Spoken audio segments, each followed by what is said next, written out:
Alors bonsoir à tous et re-bienvenue dans le Man Cave pour un autre épisode de la baraque. 4e épisode. Déjà, man! Déjà.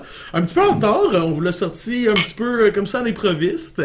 Alors, tu sais, c'est certain que des fois on va peut-être prendre une petite pause par-ci par-là, mais c'était pas le cas, c'est vraiment juste que malheureusement on n'a pas eu le temps. La semaine passée, par exemple, beaucoup de choses qui sont arrivées sur StarCraft. Justement, cette semaine, il y a eu une grosse annonce de Blizzard par rapport au map pool de 1v1, Hydra. Exactement. Alors Blizzard a annoncé officiellement que le 15 mai, on va avoir un nouveau map pool qui va débarquer sur le Saison LAN 2. 2. Saison 2 en 2018 qui débarque, qui est à nos portes déjà. Alors c'est dans un petit peu moins d'une semaine. On a plusieurs nouvelles maps à vous montrer et ce qui est très intéressant, c'est que Blizzard en a retenu seulement que 2 de la dernière saison. Ouais, fait que gros changement, man. Ça va être, va falloir s'adapter sur le LAN 2, c'est certain, mais moi, il y en a plusieurs que je suis content de dire ciao bye à Biogenesis, principalement. Je l'avais pris comme map, tu sais, souvent dans mon map pool pour en me disant, je vais faire une vieille cochonnerie, puis là, j'oubliais toujours macro, puis je me faisais all-in, puis je disais, non, mais quelle map de don! à Biogenesis, qui est une des plus petites maps dans la saison en ce Ouais, moment. c'est ça, qui était la plus petite map là, de la saison, puis peut-être depuis quasiment Steps of War, là. Ok, oui. Puis là, C'était quand même très, très short, Puis il y a comme beaucoup, rush distance. il y a beaucoup de choses qui se sont passées en fait depuis Wing of Liberty et Steps of War. Alors de passer avec une aussi petite map en Legacy of the Void, ça devait être assez intense. Effectivement, fait qu'on va vous montrer tranquillement les nouvelles maps. Alors, Hydra, si tu veux commencer avec la première. Oui, alors ça va être 16 bits LE pour Ladder Edition, qui est un bon petit running gag Ouais. qu'on a ensemble. Ouais. Alors, comme on peut voir, c'est une map à 2 qui est rectangulaire. On a un joueur qui va commencer en bas à gauche, l'autre qui va être en haut à droite. Bon, il semble avoir pas mal de couleurs dans la map, mais...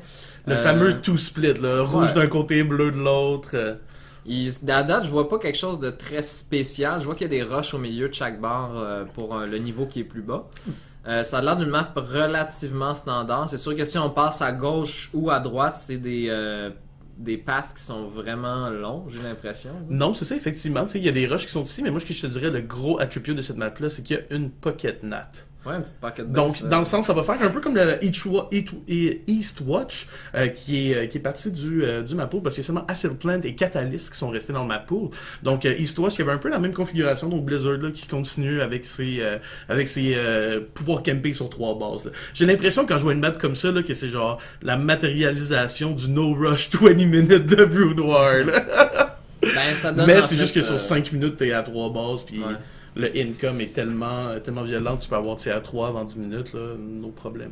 Ben moi je trouve ça bien que Blizzard ait incorporé quand même les petites pocket base parce que ça ouvre un petit peu plus les stratégies qu'on peut faire. Les gens qui veulent vraiment aller macro peuvent se servir de ça comme un petit kick de plus. Puis Ouais. pas avoir à défendre trop. Tu mets un anti-air ou deux puis tu devrais être correct pour défendre cette base-là pendant un bout. Ouais, fait que c'est ça. J'ai bien hâte de voir là, si effectivement, je sais pas si c'est des Reg ou est-ce que le Reaper peut passer. Alors on verra qu'est-ce que ça donne pour le TVT. Ouais. Mais on s'en va tout de suite sur la deuxième map qui est Darkness Sanctuary. Je pense qu'elle était déjà jouée à la GSL en fait. En fait, elle était déjà jouée à la GSL, je vous le confirme, je m'en souviens.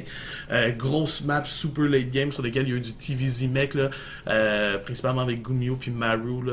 Alors une grosse map à 4. Ouais. Qui rajoute, je sais pas si c'est automatiquement cross-spawn. Usuellement, les nouvelles maps de Blizzard à 4 players sont cross-spawn. On va voir là, pour celle-là, malheureusement, j'ai pas l'info.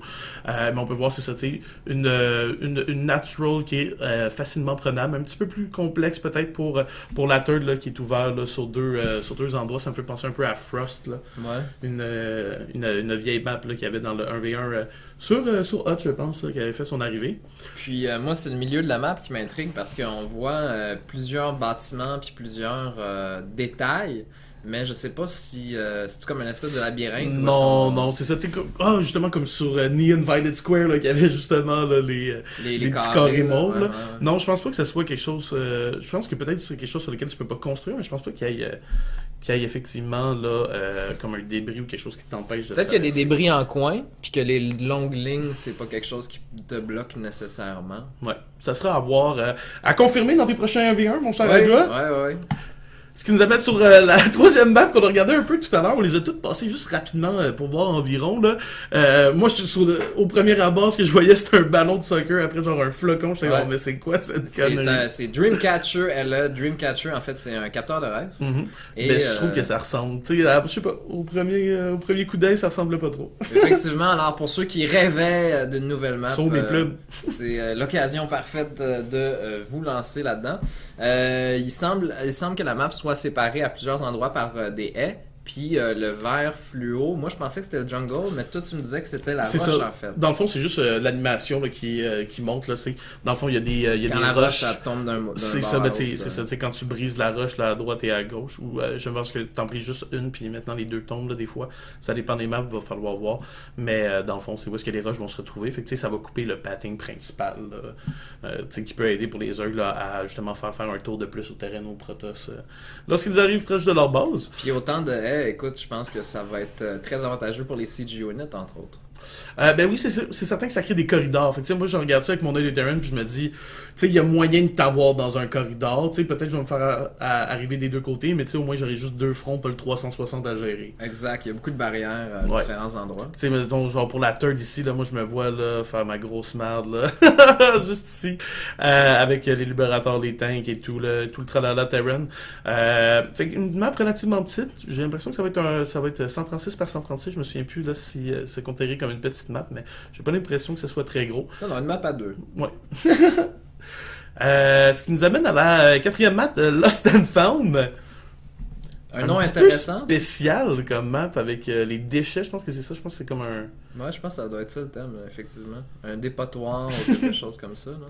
Ouais, fait qu'on peut voir une natural facile à prendre avec une rampe assez large par exemple cette fois-ci, mais une turn un peu comme sur Blackpink, là, les deux qui sont relativement proches. Puis je pense qu'ici que c'est Reaper, c'est non-Reaper Abusal, faudrait valider là, mais moi, je sais pas si ça c'est un cliff ou c'est comme l'ombre de la cliff ou vraiment là, quelque chose qui empêche le Reaper. Non, je pense que c'est un cliff régulier. Ouais, probablement que le Reaper pourrait passer parce que on voit que la map est dite en 3 étages. Il y a l'étage des mains, des premières bases. Il y a le deuxième étage qui est comme plus bas, qui est l'étage en gris. Ouais. Puis il doit y avoir un troisième étage encore plus bas qui est comme le ground level, là, où est-ce qu'il semble avoir de l'eau ou de la terre. Ouais, c'est ça, l'espèce de terre. Ouais. Il y a toujours des petits, des petites statues aussi. Il y a quand même un bel attrait là. Au artwork quand même dans les maps chez Blizzard. Mais c'est ça, tu sais, au niveau du playstyle, je pense que ça va ressembler quand même à Blackpink là, qui était sur le dernier ladder. Et la cinquième et dernière map, Redshift. Oh, ça l'a joué à la GSL aussi, puis je la trouvais terrible. Ça a l'air d'une map assez traître, sérieux là. Ouais. Il y a ça me fait penser. Il n'y avait pas une autre map de 2v2 dans une vieille saison de StarCraft qui était un peu red comme ça, ouais, c'est ça. À la fin, HOTS. C'était une map où les deux joueurs étaient au bas de l'écran à gauche et à droite, puis le air distance c'est tout court, puis que tu peux expander vers le haut. Scrap Station. Je pense que ouais. C'est une map à deux. C'était comme là. Ça, là, ouais. Exact. Ouais, puis il y avait des roches, il y avait un patin avec des roches aussi. Hein. Ouais. Scrap Station. Mais tu sais, celle-là, pourquoi est-ce que je la trouve vraiment drôle, là? C'est parce que on a notre main ici, la main de notre adversaire. On a une natural qui est en bas d'une rampe, assez large ici. Mais on a une troisième base, qui est une gold, qu'on pourrait prendre comme natural, mais qui peut être harass par des unités, parce que si votre ennemi est ici, fait ses unités, il y a une rampe, les envoie ici, puis vous empêche de miner. Fait que c'est comme une fausse bonne idée de gold, tu sais, c'est comme... C'est comme... Tu vas-te faire les units qu'il faut pour la protéger si tu la prends, tu sais. Je pense que ça va... Ça va amener des plays funny dans les low league, mais je pense pas... Je pense que cette map-là risque peut-être plus d'être bannée. Ou simplement que la base sera peut-être pas utilisée là, nécessairement par les pro players. Un petit peu plus tôt, justement, je disais que la map semblait traître. Ben, c'est ça qui est encore plus traître, c'est que ta gold est proche de ton adversaire. Puis si ta mine, c'est comme si tu lui faisais un mur. Parce que là, il peut passer. Ouais, effectivement, après, il va pouvoir passer là, une fois qu'on a tout miné. Ouais. Justement avec les mules, là. Mais je pense que les mules ramènent plus.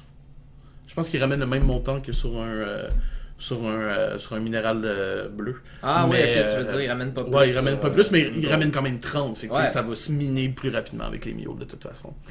Fait que j'ai hâte de voir mes sessions de V1 là, prochainement sur mon account, voir qu'est-ce qui va se passer, est-ce que je vais réussir à m'adapter là, au nouveau map pool or die. Alors, parlant du map pool, les 2 maps qui sont restés, on parle ici de Acid Plant, qui est bien connu et très joué, et parlant de map très joué, Catalyst. Ouais, je pense que dans les pro games et tout le temps dans les BO3, là, très rares sont ceux où je l'ai pas vu. Alors on va enchaîner sur le WCS Circuit, petite nouvelle du circuit. Alors on vous avait prédit des matchs la semaine passée, mais je pense que Hydra a très hâte de vous montrer ce qui s'est passé côté Europe. Alors le voici. Yes, on va commencer avec effectivement le côté européen de la WCS où mes prédictions ont été le plus précis. Juste. Exactement. Alors, on a nul autre qu'Elaser qui a terminé premier du groupe D le 29 avril et celui qui est en 2e position, c'est nul autre que la personne en qui tu croyais plus, c'est Stefano! Alors, ouais, bien content que Stefano make it dans le groupe D qui passe à la prochaine ronde. Ouais, moi je suis très étonné pour vrai. Là, Stefano, moi je l'avais mis en dernier. Là. Oui, j'avais collé Laser, mais moi j'avais mis Hearthstone bien par-dessus. Stefano, c'est le fun de voir. Peut-être qu'il nous laisserait croire qu'il pourrait revenir à son niveau de 2012. On sait jamais avec Stefano. Exact. Je sais que maintenant il joue à temps plein, fait que j'ai hâte de le voir progresser dans le reste du WCS Circuit. Moi, c'est quand tu m'as dit, je suis moins au courant honnêtement un peu que toi au niveau des dernières nouvelles de la communauté, mais Stefano, quand tu m'as dit justement qu'il revenait à temps plein, c'est vraiment un élément que j'ai pris en considération. C'est pour ça que j'ai mis mon vote pour lui. Là. Puis il va devoir affronter Cyril, fait que... Bonne chance. Good luck, boy. Sinon, deuxième match, Hero Marine contre Nerkio. Elaser contre Petit Drogo et Uthermal contre Showtime. Alors, ça va être le 12 mai, donc ce samedi, je sais pas s'ils ont mis l'heure à laquelle ça va commencer, 14h CST. Donc, à 8h du matin pour nous, c'est effectivement, c'est tôt. Non, Austin, c'est ici, ça c'est Central Centre-Est, ouais. Fait que non, ça va être 1 ou 2 heures de décalage avec nous. Fait que ça risque de commencer vers midi 1h, là, parce que c'était à Austin, au Texas. Ah, ok, donc ça va être à 15h probablement. Ouais. Ouais, effectivement, oui, c'est ça. On a 1 heure de plus. Ouais, donc ça va être à 15h samedi. Never do mad on the stream. Alors, effectivement, ça risque d'être à 15h. Et sinon, côté Amérique, pour le WCS Circuit, alors à la grande surprise de tout le monde, là, Monoxide, Hydra et moi, Puck qui make it premier dans son groupe quand tout le monde avait nommé pas mal No Regret ou BioWise là, comme premier. Alors c'est le fun, il y a au moins des Canadiens qui passent, No Regret, mais malheureusement BioWise termine 3e et Raze en 4e position, ce qui nous donne notre top 8 aussi. Pour l'Amérique, donc Neeb contre Benda Bermi, Puck contre nul autre que Semper. Yes! Massa No Regret, ça c'est dommage. 2 Canadiens dès le début, mais en même temps, on avait 4 des top 8 players, donc c'était pas mal certain que ça allait arriver. Et sinon, Scarlett contre Jon Snow, je pense que c'était un no-match total. Jon Snow qui a déjà été quand même chaud, mais Scarlett qui écoute en ce moment, difficile à rejoindre. Donc, Ouais, mais en ce moment, Scarlett est au Canada et chez elle à Toronto, fait qu'elle va jouer No Lag. No Lag. No Lag et quoi Petit, ouais, GG. Regardez, c'est pas sur place, c'est pas un event qui est ou peut-être qu'ils font un event live, ça m'étonnerait. Mais c'est ça, elle est en Amérique, fait que au moins même s'ils jouent de chez eux, elle va jouer avec 0 ping, contrairement d'habitude de jouer avec la Corée avec un ping assez incroyable. Et sinon, dernièrement, on va vous montrer un petit peu qu'est-ce qui se passe à la GSL. Alors, le dernier groupe avec un Foreigner est terminé, c'était le groupe F. Alors, malheureusement, il n'y a aucun Foreigner qui va passer le Round of 32 cette fois-ci. Scarlett avait fait le Round of 8 la dernière fois. Ouais. Mais Zenster, là, s'est incliné contre Bunny. Je pense que Sword of, ça a été celui parce que ça a été le plus proche. Parce que à la Game 3, là, contre Zest, là, c'était justement sur Catalyst. C'était fou, là. C'était vraiment une des meilleures games que j'ai vues avec le super late game. C'était magnifique, puis mais Zest a réussi à l'emporter. Je me souviens, Patience contre Scarlett, ça aussi ça s'est joué 2-1, mais il me semble que Monoxide nous disait que Patience avait vraiment super bien joué. Il méritait la victoire. Ouais, c'est ça, tu sais, il n'y avait pas de... Il n'y avait pas de vol. Il n'y avait pas de throw, il n'y avait pas de vol non plus. Alors, moi, par exemple, en parlant de la GSL, j'aimerais placer un shout-out spécial à Xanatos pour ses prédictions, en fait. On a la feuille ici avec nous cette semaine des prédictions. Alors, côté de GSL, Xanatos qui avait prédit SOS premier, Solar deuxième, True troisième et Keen quatrième. Et Keen, là, pour vrai, là, qui a montré des games de feu, il a failli passer contre Solar. Tu c'est comme les games, oui, ça s'est passé en 2-0, mais il a joué les games de sa vie. En fait, c'est la game contre SOS, la 3e game, là. C'était vraiment une série de fous. Il aurait pu passer sur le winner's match. Et King, c'est comme un no-name de la GSL. Je suis genre, c'est sûr qu'il va juste faire le round of 32, c'est qualifié, mais c'est tout. Mais genre, il a joué, comme Arthur 6 disait, là, les meilleurs games de sa vie. J'ai rarement vu ça là, de King. Fait que j'ai hâte de le revoir à la prochaine saison. Peut-être qu'enfin il sera plus le underdog là, que tout le monde prétend. L'underdog de son groupe. Hey, cheers pour la prédiction. Ben oui. Alors, merci beaucoup. Sinon, n'oubliez pas, les boys et mesdemoiselles, d'aller follow Team Illogical et le Hub Starcraft Québec sur Facebook. Sinon aussi, likez la vidéo. Vous pouvez laisser vos commentaires. Et la semaine prochaine, je pense qu'on va avoir un invité. Ouais, on va avoir exactement. On va avoir. On le dit-tu en primeur ou on attend la semaine prochaine? On va attendre dans la semaine prochaine. Mais on va vous donner un petit indice. Roulement de tambour. Ça devrait être un replay Terran. Ouais, alors on dit pas contre telle race, mais effectivement ça devrait être un replay Terran. Alors vous pourrez commencer à peut-être écrire dans les comments qui pourrait être un invité mystère. Sinon, c'est tout pour nous ce soir. Alors on vous laisse. Hydra, le mot de la fin. Ben merci de nous avoir regardés puis continuez de nous suivre. Ciao, bye les boys. Ciao.